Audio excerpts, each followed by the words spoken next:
तथागत भगवान गौतम बुद्ध जी के चरणों में नमन करता हूं और इस देश में जन्मे सभी संत गुरु महापुरुष जिन्होंने इस देश को एक अखंड भारत बनाने में अपना बहुमूल्य योगदान दिया है, मैं उन सभी महापुरुषों के चरणों में भी नमन करता हूं और साथ में उस विचारधारा को आगे लेकर के चले नारी के मुक्तिदाता जिन्होंने इस देश के अंदर रहने वाले सभी नागरिकों के हितों के बारे में सोचा और उसको समानता दिलाने के लिए जो अपना संपूर्ण जीवन संघर्ष किया। यहाँ के इस देश के भारतीय संविधान निर्माता परम पूजनीय बाबा साहब डॉक्टर भीमराव अम्बेडकर जी के चरणों में नमन करता हूँ। साथ ही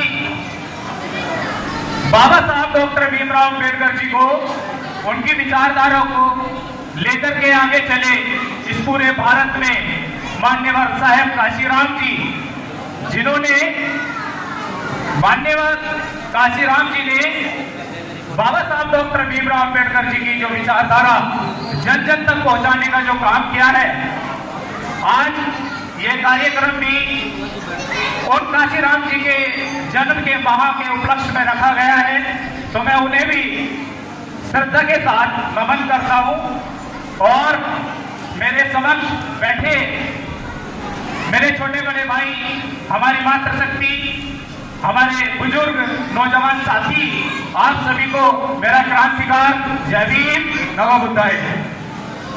साथियों, मैं 2-3 बात आप लोगों के साथ में साझा करना चाहता हूँ। मेरा नाम संदीप बंसवाल है और दायमपुर से चल करके आया हूँ।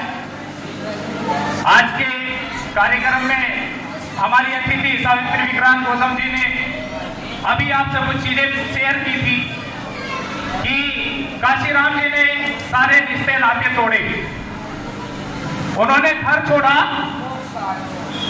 तो मैं एक छोटी सी घटना जहां से काशीराम जी के जीवन में परिवर्तन आया, आप लोग शायद सभी उस बात को जानते हैं कि मान्यवर साहेब काशीराम जी ने अपने व्यवहार में जो बदलाव किया वो मात्र एक ऐसी घटना थी जो हमारे वाल्मीकि समाज से दीनबंधु वाल्मीकि जी ने बाबा साहब डॉक्टर भीमराव अम्बेडकर जी के नाम की छुट्टी मांगी तो उनको छुट्टी देने से मना कर दिया। छुट्टी देने से मना किया, नौकरी दांव पर लग गई। तो काशीराम जी के समक्ष ये बात पहुंची और काशीराम जी ने दीनबंधु वाल्मीकि जी का साथ दिया और इतनी मजबूती से साथ दिया कि इस भारत देश के अंदर बाबा साहब डॉक्टर भीमराव अम्बेडकर जी की सरकारी छुट्टी यहाँ पर मान्य की गई। तो एक ऐसी घटना से बाबा साहब डॉक्टर भीमराव अम्बेडकर जी को याद रखते हुए मान्यवर साहेब काशीराम ने अपने जीवन को बदला। मात्र एक किताब पढ़ी, बाबा साहब के द्वारा लिखी गई मात्र एक किताब पढ़ी, एनिहिलेशन ऑफ कास्ट, जाति का विनाश। और वो जाति का विनाश किताब पढ़ के मान्यवर साहेब काशीराम जी ने अपने जीवन में इतना बड़ा बदलाव लेके आए कि बाबा साहब की विचारधारा को जन जन तक पहुंचाने का काम किया। साथियों, यहाँ मातृशक्ति बैठी है। अगर आज आपका बेटा समाज के बीच में काम करने के लिए निकल जाए तो आप सबसे पहले उसको बैठा करके घर पुचकार के बैठाओगे कि बेटा अपना घर परिवार दे, इस समाज में कुछ नहीं रखा। लेकिन मैं एक ऐसी कंडीशन आपके समक्ष रख रहा हूं, जब मान्यवर साहेब काशीराम जी के दिल में यह दर्द था कि मैं बाबा साहब के सपनों को कैसे साकार करूं, तो उन्होंने एक पुस्तक पढ़ी और जब वो पुस्तक पढ़ रहे थे तो उनकी माँ कहती है कि बेटा काशी, ऐसा इसमें क्या है कि आप इतने लगन के साथ सारे काम छोड़ करके इन पुस्तकों को पढ़ रहे हो। उनकी माँ ने उनसे सवाल पूछा तो काशीराम जी का जवाब सुनिएगा। उन्होंने कहा कि माँ, मैं वो चीज पढ़ रहा हूं जिससे इस देश के अंदर रहने वाले शोषित, वंचित, गरीब, मजलूम, किसान और इनके समक्ष जो भाईचारा पैदा करके इस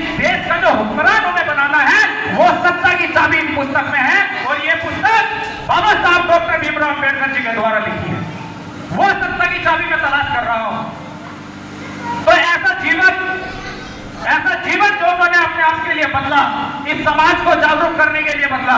और यकीनन आप सब जानते हैं कि मान्यवर साहेब काशीराम जी ने इस देश के अंदर जो सबसे बड़ा प्रदेश है उत्तर प्रदेश, उस प्रदेश के अंदर इस समाज को हुक्मरान बनाने का काम किया। साथियों, 4 बार इस प्रदेश की मुख्यमंत्री बहन कुमार मायावती जी को बनाया। साथियों, मान्यवर साहेब काशीराम जी ने समाज का बहुत गहन अध्ययन किया। बाबा साहब को बहुत मजबूती से पढ़ा और पढ़कर बदल गए। मैं आपको बताना चाहता हूं, जब काशीराम साहब जन जन तक जाने का काम कर रहे थे तो टांगे उनकी भी खींची जा रही थी, उनको भी अलग अलग तरीके से कमेंट किया जा रहा था। कमेंट में बोला जाता है कि बहुत आए और आप भी ऐसे ही आगे चले जाओगे काशीराम जी, आप भी कोई बड़ी उपलब्धि हासिल करोगे नहीं। लेकिन काशीराम जी का हौसला वो मजबूत था। उन्हें पता था कि बाबा साहब के मिशन को लेकर के मैं आगे चल रहा हूं। यकीनन मुझे विश्वास है, बाबा साहब का आशीर्वाद मेरे साथ है कि मैं इस देश के अंदर परिवर्तन लेके आऊंगा। और आपके सामने सब कुछ परिवर्तन आया। हमारे हाथ में राजनीतिक सत्ता यदि किसी ने दिलाई तो वो थे मान्यवर साहेब काशीराम। सम्मानित साथियों, मैं कुछ ही क्षणों में अपनी बात को समाप्त करूंगा, लेकिन एक बात और आप लोगों से शेयर करना चाहता हूं कि जब मान्यवर साहेब काशीराम जी इस समाज को पढ़ रहे थे तो उन्होंने सोचा कि कोई भी समाज हो वो ताकतवर समाज तब बन सकता है जब उसकी राजनीतिक पावर उसके साथ खड़ी हो। लेकिन राजनीतिक पावर कब साथ आएगी? जब पहले आपके पास सामाजिक ताकत होगी। तो मान्यवर साहेब काशीराम जी ने समाज को पढ़ा, समाज की जड़ों को देखा, तो परिणाम मिला कि सामाजिक जड़ें ही हमारी कमजोर है। और जब सामाजिक जड़ें कमजोर हैं तो आप बताओ मुझे, क्या राजनीतिक रूप से आप मजबूत हो सकते हैं? इसीलिए पहले मान्यवर साहेब काशीराम जी ने समाज को जोड़ा, SC, ST, OBC माइनॉरिटी के लोगों को जोड़ा, उनका संगठन बनाया। जब भाईचारा सब में स्थापित कर दिया तो उस भाईचारे को उन्होंने वोट में तब्दील करके बहन कुमारी मायावती जी को फिर से प्रदेश का मुख्यमंत्री बनाया। इस तरह से राजनीतिक सत्ता मान्यवर साहेब काशीराम जी ने दिलाई। अब मैं अपनी बात को समाप्त करने से पहले संगठन के लिए बाबा साहब के जीवन को समर्पित कुछ लाइनों से उनको संबोधित करना चाहता हूं। एक गीत आपके सामने प्रस्तुत करना चाहता हूं और ये चाहता हूं कि आप लोगों का शांतिपूर्वक उसको गीत को सुना जाए। उस गीत में जो शब्द है उस शब्द की ताकत को समझा जाए।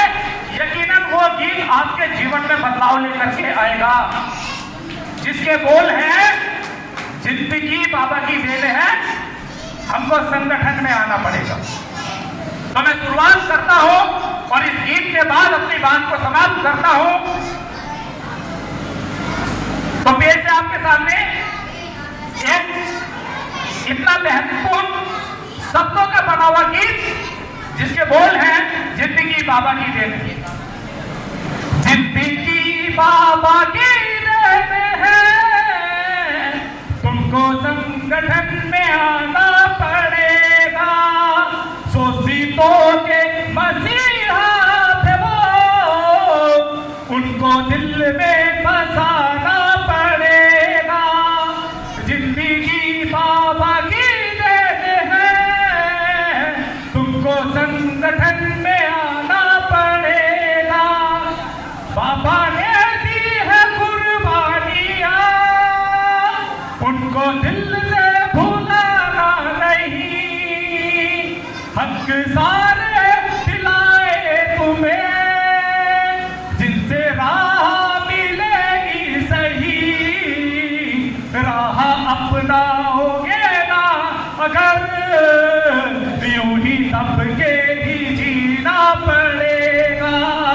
जिंदगी बाबा की देन है, तुमको संगठन में आना पड़ेगा। ये तो थी आपके संगठन की बात। अब आगे क्या है? बाबा ने दी है कुर्बानियां, उनको दिल से भुलाना नहीं।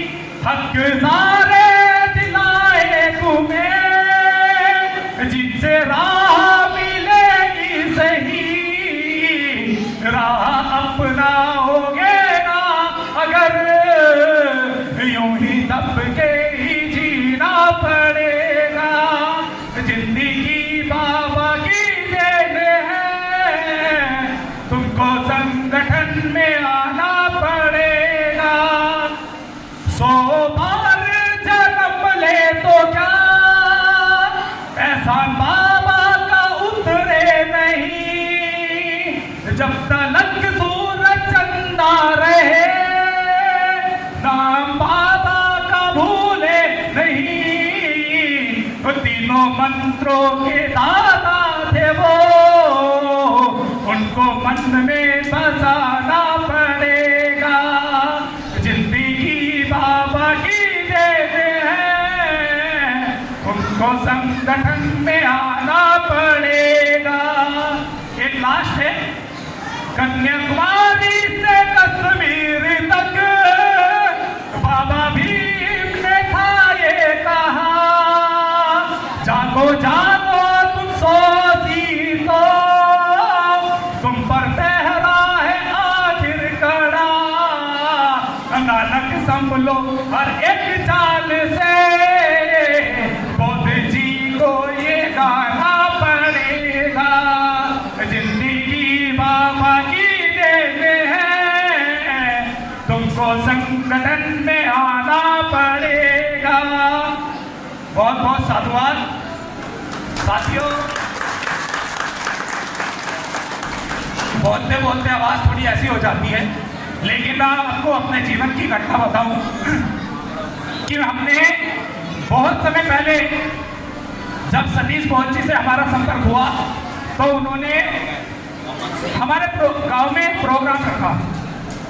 उन्होंने प्रोग्राम रखा और जिस प्रोग्राम को हमने बहुत अच्छी तरीके से ऑर्गेनाइज कराया, उनके जो विचार थे, वो जो विचार लोगों के पास गए, वहां से एक परिवर्तन की लहर सायनपुर के अंदर भी दौड़ी। मैं बहुत बहुत साधुवाद करना चाहता हूँ माननीय सतीश बोध जी का कि उन्होंने एक मार्ग दिखाया और बाबा साहब के मिशन को लेकर के आगे चले। यहाँ पर उपस्थित हमारे गुरु जी विक्रांत गौतम जी भी बैठे हैं, उन्होंने समय समय पर हमें दिशा निर्देश दिए। मैं बहुत बहुत साधुवाद करता हूँ और बहुत बहुत साधुवाद करता हूँ इस प्रांगण में सभी मौजूद आपकी उपस्थिति को नमन। एक बार पुनः जोरदार नारों के साथ बाबा साहब डॉक्टर बी आर अम्बेडकर, बाबा साहब डॉक्टर बी आर अम्बेडकर, मान्यवर साहेब का श्रीराम, मान्यवर साहेब का श्रीराम। जय भीम, जय भीम।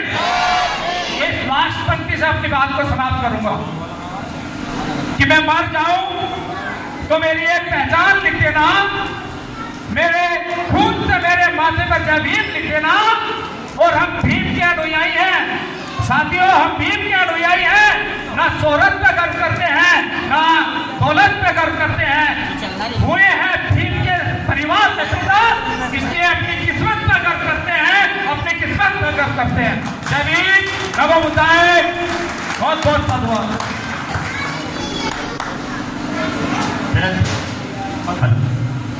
भाई संजीव जी का बहुत बहुत साधुवाद। और इसी श्रृंखला को आगे बढ़ाते हुए हमारे बीच में हैं। हाय गाइस, हमारे चैनल को आप ना सब्सक्राइब, फॉलो, कमेंट और लाइक करिए। हम